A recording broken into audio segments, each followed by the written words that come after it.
Hey, this is Cassie, and you're watching Blue Blood Sports TV.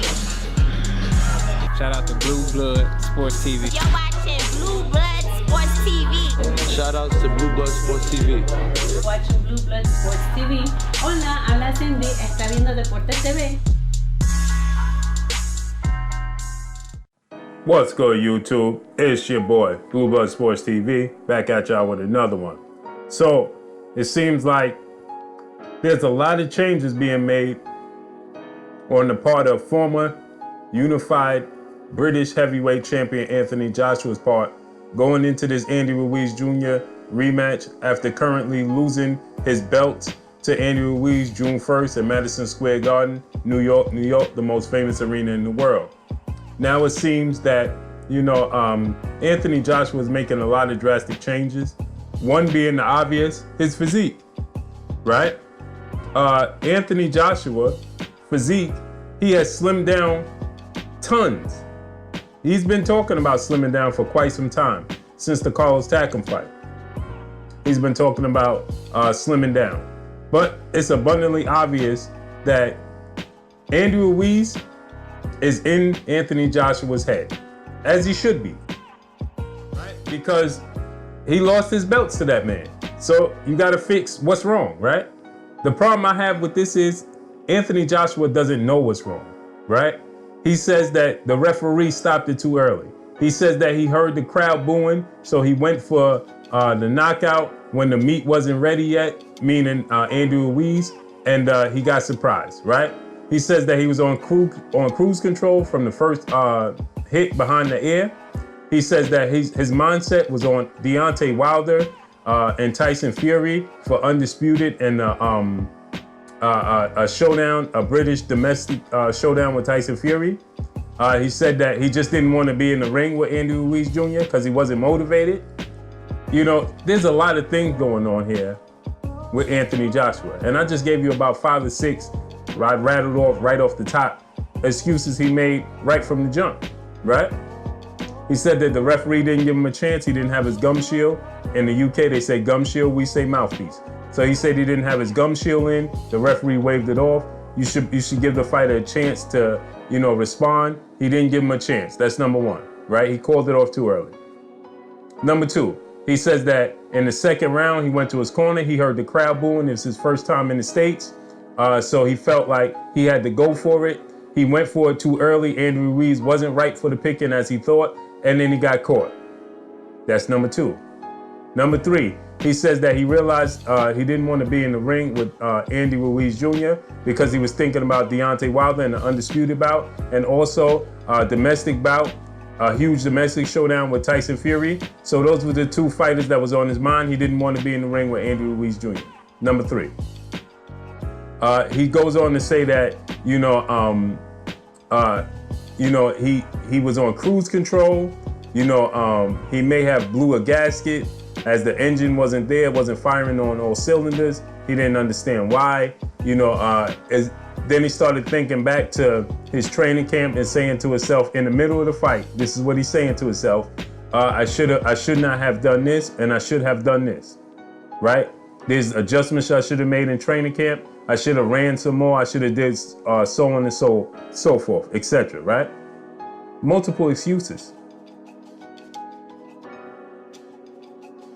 Multiple excuses that you're hearing from Anthony Joshua.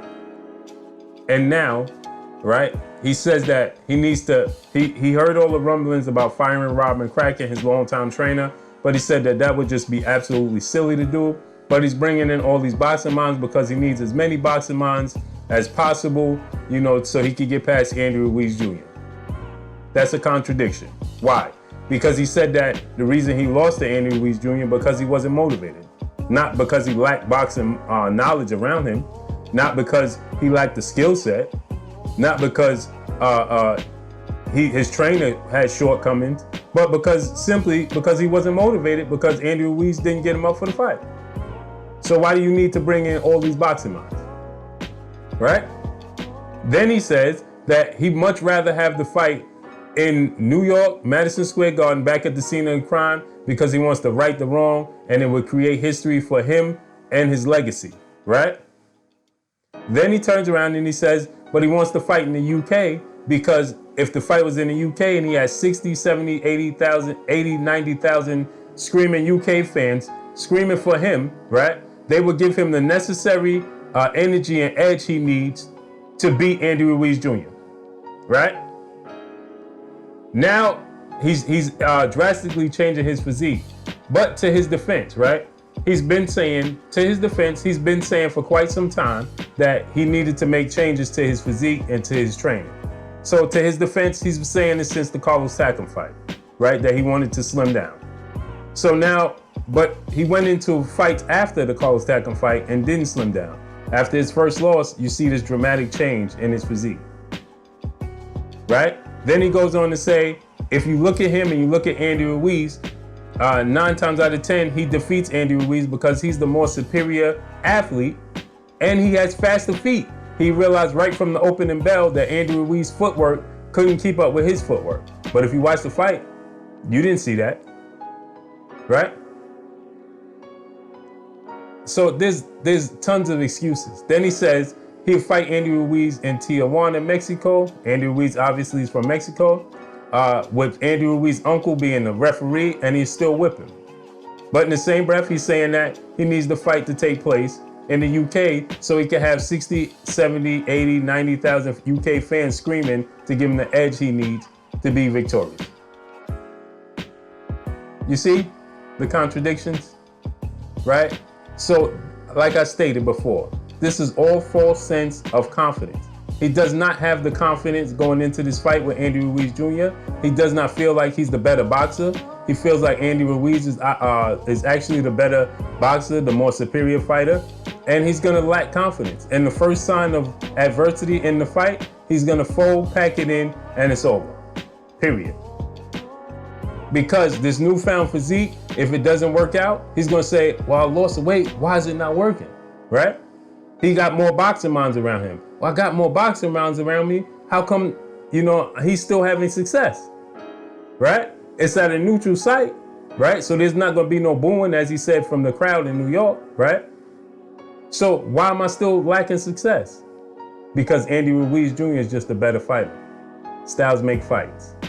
And he doesn't understand what he did wrong and his shortcomings to why Andy Ruiz was successful. And he's going to get surprised again. People, let's not forget, Andy Ruiz took this fight on short notice himself, on 5 weeks notice. Okay? He took this fight on a 5-week notice, short notice, preparing for Anthony Joshua. What is he going to do with a full training camp and already know what Anthony Joshua has to offer? Already felt his power, already was dropped by Anthony Joshua, got up from that, got up from the adversity, dropped Anthony Joshua 4 times and ultimately stopped him. So all the momentum and confidence is in Andy Ruiz Jr.'s corner. And Anthony Joshua lacks all the confidence to get it done. But that's all I got for y'all, man. Y'all already know what it is. It's your boy Blue Blood Sports TV. Hate, like, comment, and subscribe. If you haven't subscribed, hit the subscribe button, hit the like button, hit the bell icon to get all the new notifications. Follow me on Instagram at Blue Blood Sports TV, all one word. Y'all already know what it is. Shouts out to the entire LDBC. Shouts out to New Media. Shouts out to Black Media Raw. Make sure you like and share these videos. That's all I got for y'all. Anthony Joshua shows off his newfound physique.